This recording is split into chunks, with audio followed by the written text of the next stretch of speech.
Allah untuk menjadi duduk surga, bahwa di surga itu tidak ada kadang dia, adanya salam. Berarti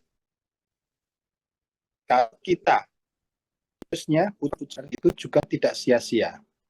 Selanjutnya, kita harus cinta mati kepada Allah, kepada Rasul, dan hari akhir. Makanya, dimanapun kita berada, yang kita bicarakan adalah Allah, Rasul, dan hari akhir. Walaupun pembicaraan tentang dunia dengan segala perniknya, endingnya pasti menyangkut tentang Allah, Rasul, dan hari akhir. Inilah pentingnya kita berguru. Kita mengaji, kita mengkaji di sini adalah menyoroti diri kita sendiri. Kita sadar akan kekurangan kita saat di dunia ini, agar kita tetap pada track yang benar dalam ridha Allah, sebagaimana ditegaskan dalam Quran surat Ali Imran ayat 8. A'udzubillahi minasyaitonirrajim. Bismillahirrahmanirrahim. Mereka berdoa, ya Tuhan kami, janganlah Engkau condongkan kepada kesesatan setelah Engkau berikan petunjuk kepada kami, dan karuniakanlah kepada kami rahmat dari sisimu. Sesungguhnya Engkau Maha. Siapa yang taat kepada Allah dan Rasul-Nya akan mendapatkan kemenangan yang agung. Akan tetapi taat kepada Allah dan Rasul-Nya di sini secara duniawi berlawanan dengan nafsu manusia. Maka dari itu Gus Glori dawuh untuk berdoa kepada Allah minta kuat dalam menjalani ujian ini, bukan minta dijauhkan dari ujian yang berat. Selanjutnya dalam ayat 72, Allah mengumpulkan laut, gunung, langit, dan manusia untuk memegang amanah. Laut, gunung, langit tidak sanggup. Secara logika, laut, gunung, dan itu tidak sanggup mengemban amanah itu. Memang kalau mampu mengemban amanah, akan diberikan Allah dengan pahala yang besar. Akan tetapi di balik pahala itu ada ancaman pula yang sangat besar. Kemudian muncullah manusia, makhluk yang lemah. Dia menyanggupi amanah dari Allah ini. Manusia adalah makhluk yang lemah ini ditegaskan dalam Quran surat An-Nisa ayat 28. A'udzubillahi minasyaitonirrajim. Allah hendak memberikan keringanan kepadamu karena manusia diciptakan bersifat lemah. Sadaqallahul azim. Kemudian, barang siapa mentaati Allah dan mentaati Rasul akan mendapat kemenangan yang agung. Ini terkait dengan pertanyaan kemarin, guys.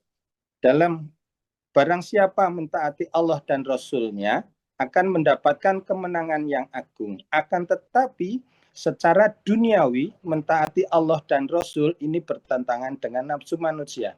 Terus bagaimana upaya kita agar taat kepada Allah, Rasul, dan bagaimana agar taat kepada Rasul dan Allah dan Rasul ini sebagai suatu kenikmatan. 4 tips yang disampaikan Gus Lodi kemarin. Yang pertama adalah jalankan perintah dan jauhi larangan Allah itu seperti rutinitas kerja. Kita tetap melakukan aktivitas rutin kerja itu dengan senang. Karena apa? Akan mendapat imbalan. Demikian juga kita taat kepada Allah dan Rasul itu karena adanya iming-iming imbalan yang sangat besar. Kemudian yang kedua, tip yang kedua, lakukan perintah Allah itu seperti makan dan minum. Hari ini sudah makan, kemarin sudah makan, tapi hari ini juga makan lagi, besok makan lagi. Kenapa? Karena kita makan dan minum itu untuk mendapatkan energi yang diperlukan untuk jasmani kita.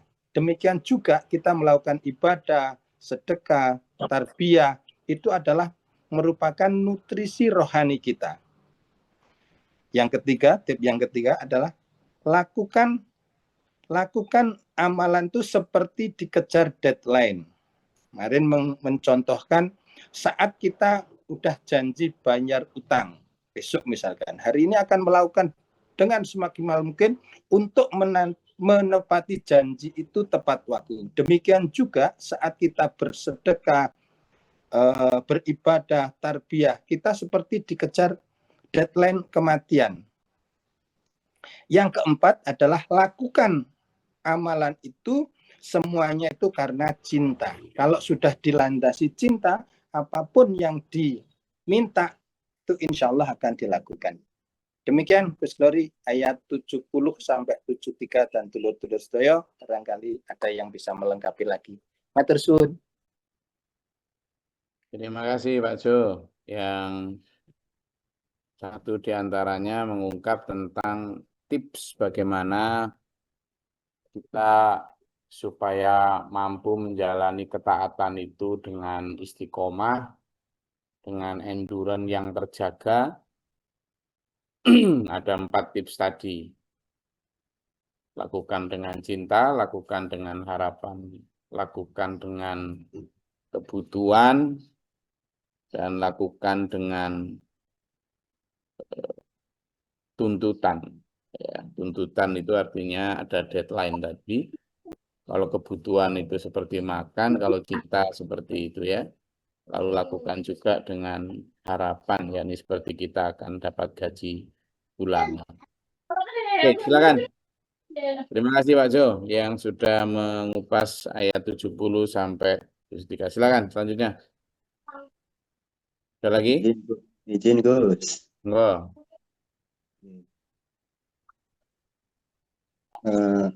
Membacakan Jangan dimatiin kameranya, nggak apa-apa. Nyalain kamera. Nah, ayo lanjut.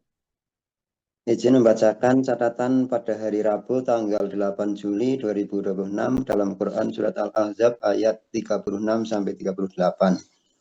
Standar orang yang beriman itu adalah sami'na wa atokna. Dengan standar Quran dan hadis, bukan standar manusia.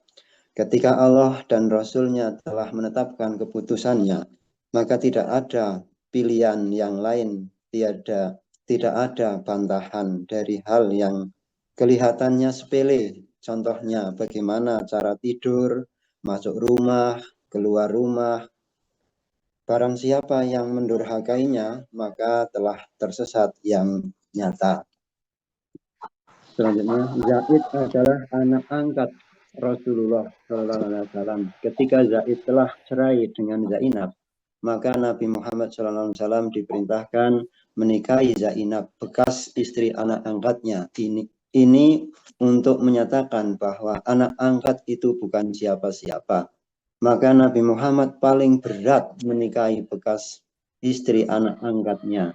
Di masa Arab itu adalah aib, tetapi walaupun berat dan malu, tetap dilaksanakan karena itu ketetapan dari Allah. Begitu juga Bapak Guru Muhammad Abdullah Muhtar juga difitnah menjadi nabi. Terus apa sih enaknya jadi nabi? Memang semua para nabi selalu dihina, dicaci. Rasulullah bersabda, kulil haqqo walau kana muran, sampaikanlah walaupun sangat pahit. Pada saat lahirnya Nabi Muhammad, Abu Jahal, Abu Lahab paling senang, bahkan syukuran. Nabi Muhammad umur 25 tahun masih senang. Ketika Nabi Muhammad menikah sama Khadijah juga masih senang. Tapi begitu Nabi Muhammad berumur 40 tahun dan diangkat menjadi Rasul, terus menyampaikan risalah Islam, langsung Abu Jahal, Abu Lahab benci sekali, padahal Nabi Muhammad adalah keponakannya. Mungkin itu cukup. Matur suwun Gus. Assalamualaikum warahmatullahi wabarakatuh.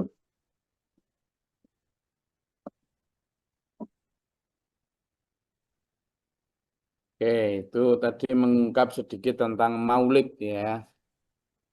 Betapa kecintaan paman beliau ya masih kerabat lah terhadap Nabi Muhammad waktu lahir sebagai seorang Muhammad yang belum diangkat jadi nabi, yang belum diperintahkan untuk menyampaikan risalah. Sebagai bayi lucu yang laki-laki tentu disukai bahkan syukuran itu yang Abu Lahab itu. Tetapi begitu besar, dewasa, menyampaikan risalah dan tidak cocok dengan tradisi, menentang, sudah kecintaan tadi berubah menjadi kebencian. Nah, itulah makanya sering saya sampaikan tentang pentingnya memahami antara keluarga biologis dan keluarga ideologis, ya, kerabat ideologis dan kerabat biologis. Nah, di situ hampir semua para nabi mengalami ditentang oleh orang-orang terdekat, ditentang oleh kerabat karena perbedaan cara pandang, hidup, value, ideologi, dan seterusnya. Sehingga sampean juga, kita semua ya, bukan hanya sampean, kita, saya juga, semuanya juga harus benar-benar memastikan bahwa keluarga kita itu harus menjadi keluarga biologis sekaligus ideologis, supaya di dunia juga bersama dan di akhirat juga bersama. Ini, kalau cuma di dunia tok bersama untuk apa? Sebentar tok, paling sekian puluh tahun. Tapi kalau kebersamaan yang kita impikan adalah kebersamaan nanti di akhirat. Kalau di dunia mungkin bisa pisah pulau, pisah tempat, bisa apa.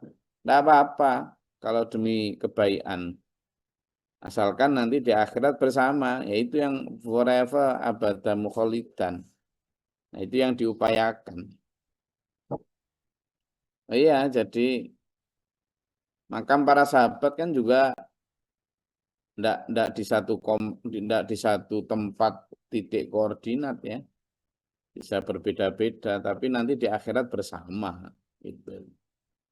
Sehingga enggak, kan kemarin juga sudah kita pelajari tentang tidak ada satupun di antara kalian yang tahu di mana akan diwafatkan. Artinya sebenarnya tidak penting di mana orang akan dikuburkan. Yang paling penting adalah nanti di mana Allah akan mengumpulkan kita di akhirat. Itu yang paling penting justru. Nah, karena itulah maka ayo kita pastikan, upayakan dengan maksimal keluarga kita yang kita cintai itu kita cintai lahir batinnya, kita upayakan kebersamaan dunia dan akhiratnya. Oke, selanjutnya Sinten Malih yang punya catatan-catatan penting. Alhamdulillah. Monggo. Sudah ada 3 orang tadi, 4 orang. Silakan selanjutnya, monggo. Siapa? Gus. Assalamualaikum warahmatullahi wabarakatuh. Salam. Saya ingin menyampaikan sedikit catatan dari ayat 20 sampai ayat 22. Tentang perjuangan ketika si Al-Ahzab itu ada isi atau golongan-golongan. Mikrofonnya dinyalain. Putus tadi. Assalamualaikum warahmatullahi wabarakatuh. Saya ingin menyampaikan catatan ayat 20 sampai dengan ayat 22. Ini tentang perjuangan Rasulullah ketika syiar agama Allah.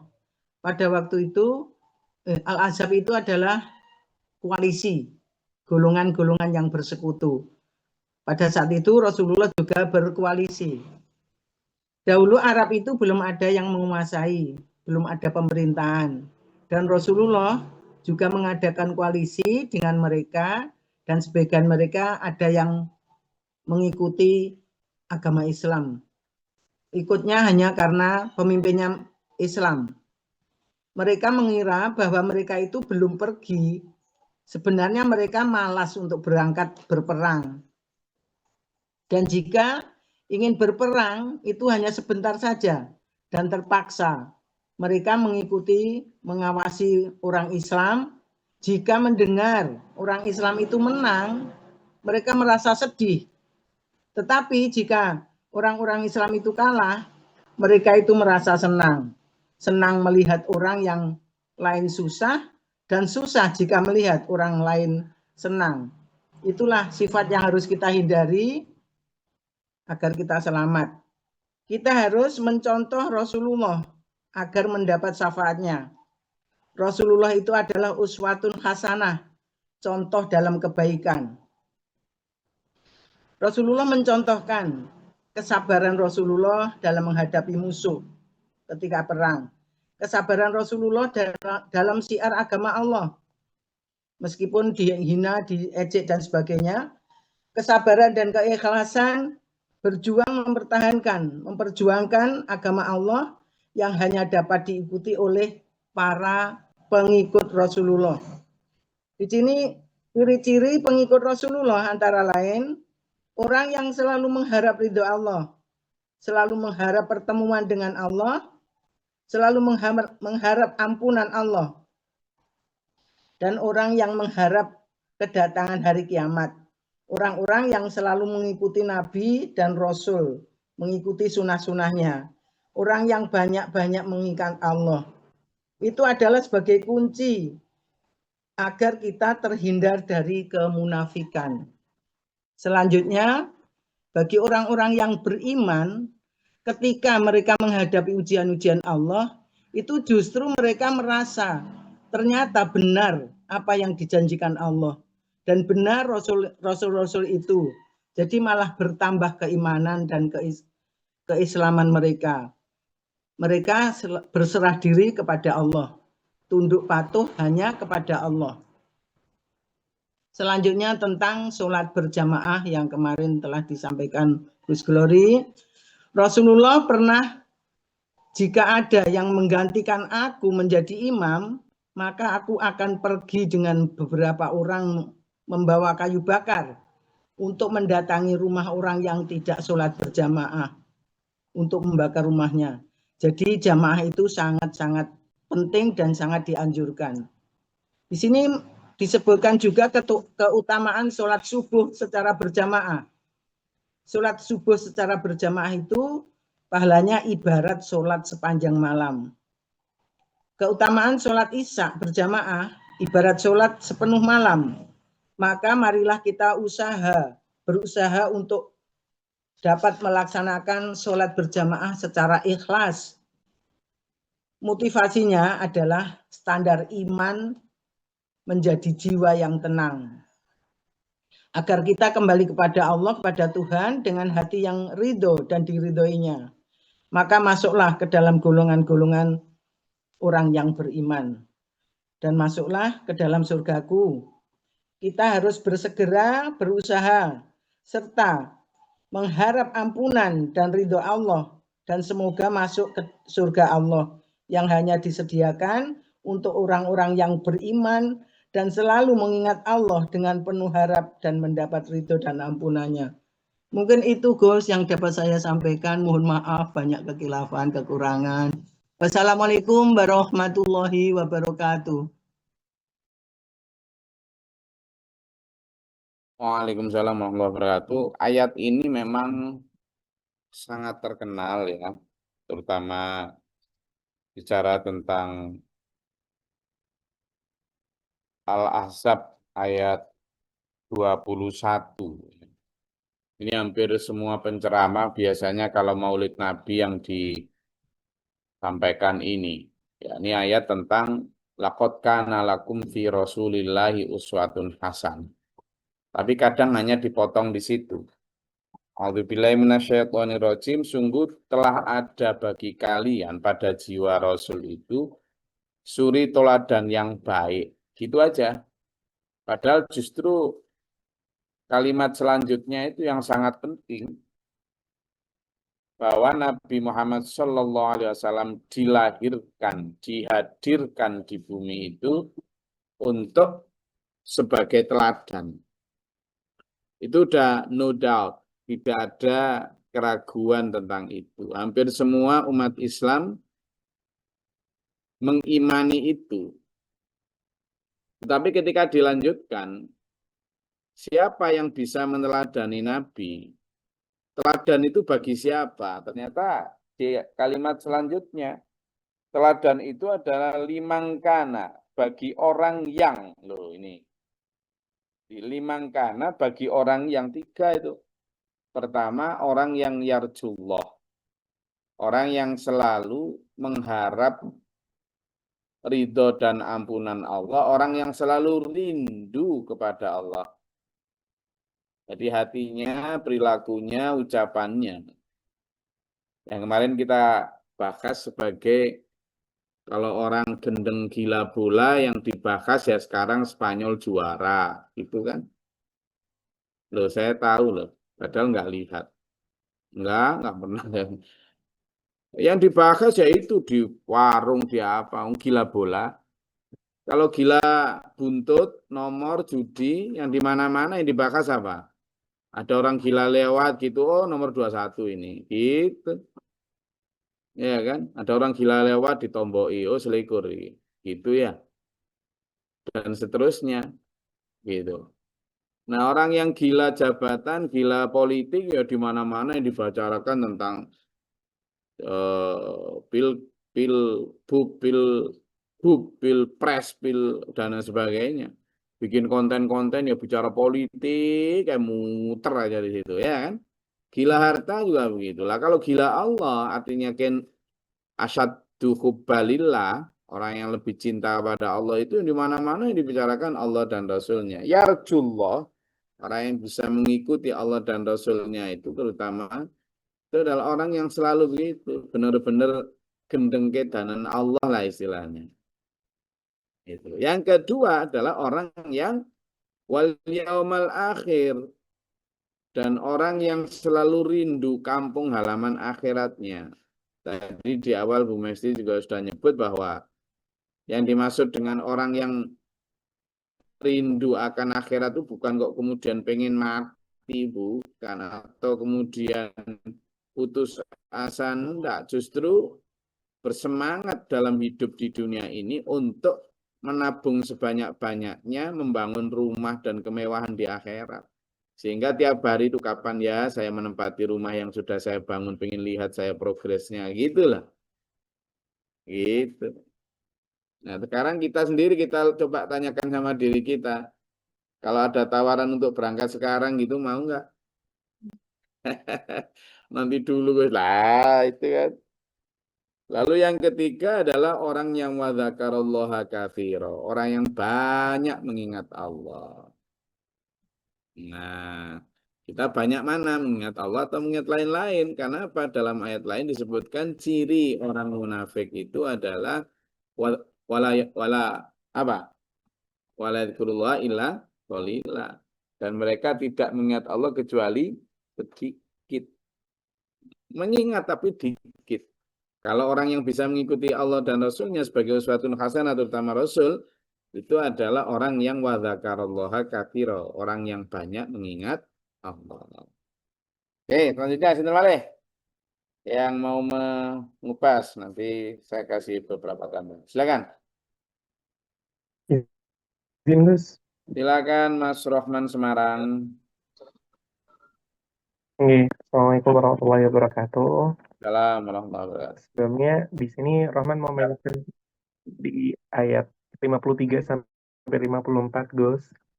Insya Allah pembahasannya cukup jelas, ringan. Yang pertama itu, poin pertama, Gus Glory di sini sempat mention bahwasannya setiap ayat yang diawali dengan ya ayyuhalladzina amanu harusnya bisa menjadi alat untuk kita lebih memperhatikan ayat ini. Dikarenakan kita sudah menyatakan diri sebagai orang yang beriman, maka harusnya juga memperjelas ataupun melihat ayat-ayat yang diperintahkan secara khusus bagi orang-orang beriman. Adapun di ayat ini diperintahkannya itu adalah memang secara tekstualnya adalah jangan sembarangan untuk ataupun meminta izin ketika masuk ke rumah Nabi. Memang terkhusus kepada Nabi secara tekstual ayat ini. Akan tetapi kita sebagai umatnya ataupun sebagai pembaca Al-Quran juga bisa menafsirkan ataupun mendapatkan pelajaran dari ayat ini untuk tidak sembarangan ataupun harus izin kepada tuan rumah terlebih dahulu untuk bisa masuk rumah. Kemudian yang kedua terkait dengan adab masuk rumah juga, diharuskan untuk adanya mahram ataupun ada yang menemani ketika masuk di dalam satu rumah ataupun satu atap. Uh, jangan sampai berduaan ataupun berhalwat ataupun tidak ada mahram yang ketika kita ada masuk di dalam rumah tersebut gitu. Karena yang pertama akan timbulnya fitnah pastinya. Kemudian yang kedua, mungkin kita tidak ngapa-ngapain, tapi setannya itu pasti akan selalu menggoda ketika kita ada di ujung jurang mungkin ya, ujung jurang maksiat ketika berhalwat ataupun berduaan di dalam satu rumah. Kemudian, oh iya, kemudian Gus Flori juga mention bahwasannya kita dalam memandang suatu dalil ataupun suatu hadis, kalau bisa memandang sesuai dengan POV ataupun sudut pandang masing-masing. Sebagai contoh, di dalam bertamu ataupun berkunjung ini, itu ada dua ayat atau dua hadis yang populer, yaitu tamu adalah mayit dan menghormati tamu. Jangan sampai ketika kita menjadi tuan rumah menggunakan hadis yang tamu adalah mayit, sehingga tidak menyuguhkan dengan sebaik-baik mungkinnya tamu. Begitu juga dengan tamunya tidak tahu diri dengan menggunakan bahwasanya kita harus menggunakan hadis seorang tuan rumah yang harus menghormati tamu. Jadi di ayat ini juga melarang bahwasanya tamu itu berlama-lama, ataupun ketika urusannya sudah selesai ataupun sudah makan yang disuguhkan oleh tuan rumah, bisa segera untuk keluar dari rumah tersebut karena takut mengganggu tuan rumah tersebut, kecuali memang diizinkan dan atau diperlukan berlama-lama di dalam rumah tersebut. Mungkin itu Gus sedikit yang bisa Rohman catat dan Rohman sampaikan di sini. Terima kasih. Terima kasih, matur suwun, Mas Rahman. Ya, kemarin memang titik tekannya adalah kalau ayat tersebut bunyinya adalah ya ayyuhalladzina amanu, ayat orang-orang beriman, berarti ya kita pertama noleh. Nah, itu kan. Pertama noleh. Noleh artinya pay attention. Kita noleh dulu dipanggil loh. Nah, kita merasa beriman loh. Noleh, setelah noleh mendengarkan dengan seksama. Ya kan? Kalau di khutbah-khutbah itu kan ada gitu. Angsitu wasma'u. Nah, gitu kan? Jadi sama dia mau dulu diam, noleh, dengerin, wasma'u dengerin, wati'u baru kemudian setelah dengerin, imani itu lalu taat. Jadi ketika dipanggil ya ayyuhalladzina amanu, wahai orang-orang beriman yang ikut ngaji dan sedang ngantuk. Nah, ya kan? Tidak apa-apa, ngantuk-ngantuk dikit dapat pahala. Kalau kamu beriman, noleh sini, noleh sini. Kan gitu sama Allah. Kita noleh pertama itu, noleh dulu. Setelah noleh apa? Diem, dengerin, jangan bantah, jangan menyela. Lalu dengerin dengan seksama. Wasma'u, wa'ati'u, lalu kemudian taat. Setelah didengar itu ditaati. Maka rahimakumullah, Allah akan merahmati sampean semua. Yang disampaikan Mas Rahman tadi benar bahwa dalam ayat ini banyak bicara tentang adab bertamu. Bertamu maupun ditamui ya. Termasuk bagaimana kita menjaga perasaan dan kita juga meninggikan sensitivitas kita. Kita harus punya sensitivitas yang tinggi. Oh ini kayaknya tuan rumahnya sudah ongap-angop ini. Apa ongap-angop berarti? Berarti udah capek, sama suruh pulang. Tapi masih aja. Makanya di sini wala mustaqnisina li haditsin. Jangan memperpanjang percakapan. Apalagi tuan rumahnya sudah kalau ditanya itu nggih, boten, nggih, boten. Itu berarti sudah tidak nyaman dengan sampean nang pulang kok. Gitu loh. Apalagi ketika sampean mau ngambil makanan langsung disalami kok tergesa-gesa padahal mau ngambil makanan. Itu berarti sudah nyuruh pulang. Nah, ini ternyata di zaman Nabi juga terjadi dan ini menjadi pelajaran kita ya.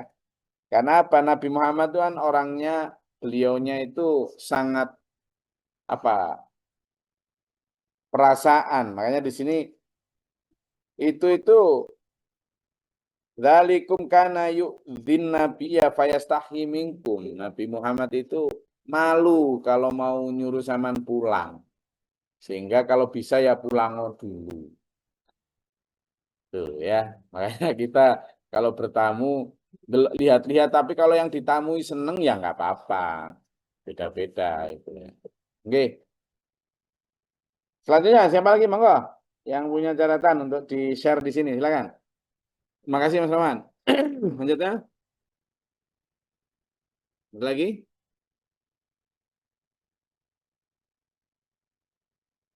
Yang mau menyampaikan, tidak harus catatan tertulis ya, ingatan saya kemarin terkesan pada ayat ini loh Gus. Monggo silakan.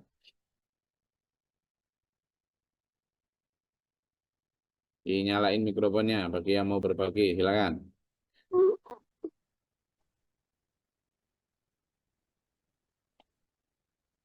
Silakan. Oh, anaknya. Ada lagi? Tidak ada?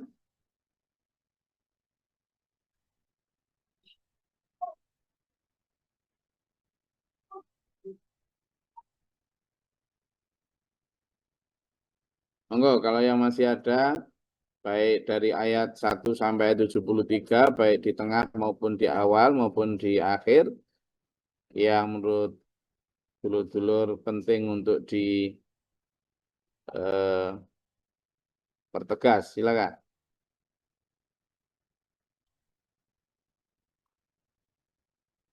Oke, kalau tidak ada, saya rasa cukup kajian kita pada pagi hari ini. Insya Allah besok kita akan lanjutkan ayat surat selanjutnya, yakni surat Saba. Oke. Terima kasih atas perhatian dan atensinya. Alhamdulillah kemarin kita juga syukuran karena kajian hadis yang pada zuhur itu sudah menyelesaikan hadis kitab Lu'lu'al Marjan. Kemarin syukuran tak, tapi ketumpeng. Mungkin nanti, tapi kita setiap kali habis satu surat ini perlu syukuran juga, tapi syukuran di rumahnya masing-masing. Oke, syukuran. Monggo diseruput kopinya. Tapi pagi ini kalau nggak salah banyak yang puasa toh. Ya nanti syukurannya di terlapas buka puasa. Semoga dulu-dulu semua diberikan Allah bimbingan, ampunan, perlindungan, kesehatan jasmani rohani, berikan rezeki yang halalan thayyibah, keluarga yang sakinah mawaddah rahmah, keselamatan dunia akhirat ila akhir husnul khatimah. Amin. Allahumma sholli wa sallim wa barik alaihi. Allahumma fil mu'minin wal mu'minat wal muslimin. Allahumma kunna fi man hadayt wa afina fi man afayt wa lana fi man tawallayt wa barik lana fi ma atayt wa qina syarra ma qadayt. Astaghfiruka wa atubu ilaika. اللهم ادقنا البلاء والوباء وقد الحسد من نفسي من شيشة شيئا فربنا نتنا ربنا ولا تجعلنا في القوم الظالمين اللهم ارفع درجاتنا ربنا من فاكتبنا مع الشاهدين ربنا لا تزغ قلوبنا بعد إذ هديتنا وهب لنا من لدنك رحمة اللهم لنا فانصرنا الكافرين اللهم انصرنا اللهم فانصرنا الكافرين ربي أعوذ بك من همزة الشياطين وأعوذ بك ربي أعوذ بك ربنا اجعلنا مسلمين لك ومن ذريتنا أمة مسلمة لك وأرنا من مسلمنا في عدد القتل الأمطار وبدد ورك الأشهر اللهم اغفر لنا سفر وسبت من أنا فانصرنا من كافرين وفاتر سماء سبحانه وتعالى أعوذ بالله من شر البلاء والقدر الشقاء والسوء شهادة الأعداء اللهم نسألك الهدى والتقى ربنا هب لنا من أزواجنا وذريتنا قرة أعين واجعلنا للمتقين ربنا آتنا في الدنيا حسنة وفي الآخرة حسنة وقنا عذاب النار ربنا تقبل دعاء إنك أنت السميع العليم اللهم امدد الصدور وانصر عبادنا اللهم نبي شر ودين يا رب العالمين. Assalamualaikum warahmatullahi wabarakatuh. Waalaikumsalam warahmatullahi Allahumma Waalaikumsalam rahmatan warahmatullahi wabarakatuh. Terus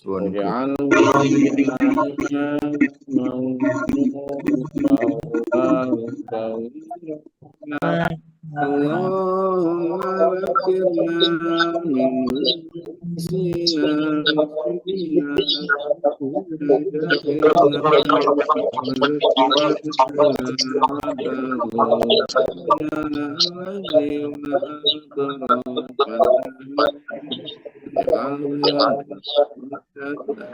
ya rabbal alamin.